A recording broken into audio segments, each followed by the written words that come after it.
serve them. That is the nature of it. Of course. So if any party has defined itself outside of the GNU, it's not the Democratic Alliance, it's the African National Congress. What we now need to do is find a way through this particular impasse and find a situation where we can pass the budget. Now, a lot of people are under this false impression that what we voted on a week ago in Parliament was the budget. It wasn't. It was the fiscal framework. The budget still has to come to Parliament. And it's very important that we try before then to find each other, to agree that we have a power-sharing relationship and agree on a common set of reforms that we're going to need to get the country moving forward. Because without... Ideologically. But we expect discipline despite all this. We are now deeply concerned by the conduct of the Democratic Alliance, whose participation in the GNU has been marred by double-dealing, negotiating and acting in bad faith and open disdain for transformation. That have been provided to us. We had responded. We're waiting to hear back from that particular document still. I note the press conference just given by the Secretary General of the African National Congress, in which he said they're going to be engaging with parties. We'll wait for the call. We think we've got a great plan to grow the economy and create jobs that is in line with the medium-term development plan and, in fact, in line with much of the things the ANC say they stand for. So we look forward to discussing that particular plan so that we can move forward to a situation where we can pass the budget later this month and into the next month, the DORA, the... On the contradictions within the GNU by design is complex. It requires high levels of political maturity and revolutionary discipline.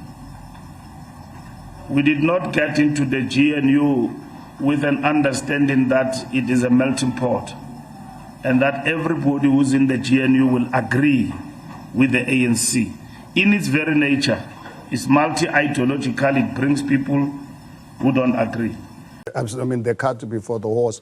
I think it's up to the president. We're waiting as Section SA to see what the DA is going to do, whether they're going to walk on their own and be honorable, or the president announcing the new cabinet. And I think for us as Section SA, we are not going to take any position. We've got our thoughts. We have to sit down and talk, because as much as, yes, we understand the constitution of this country was based on majoritarian situation, unfortunately the ANC has lost the power. So if they want us to really participate in their government, they've got to sit down with us as grown-up men and women. We know that South Africans don't want to be duped, and they can see a trickster from far. So Mashaba must relax.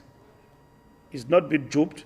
We'll engage with him and we'll continue to work with them, and we remain committed to what we agreed to in our negotiations, which were led by the chief whip. Now, those negotiations are gone. The SG is back on the driving seat with the negotiating team. We have been mandated, and as we speak now, I've written to all political parties. We're going to meet with them, discuss and negotiate the budget impasse. All right? Will be part and parcel of negotiations and engagement. That's what we do. We're a decent party. We don't talk through headlines and gossip. We talk face to face. What we want to raise with the DA, we'll raise it with them when we meet with them.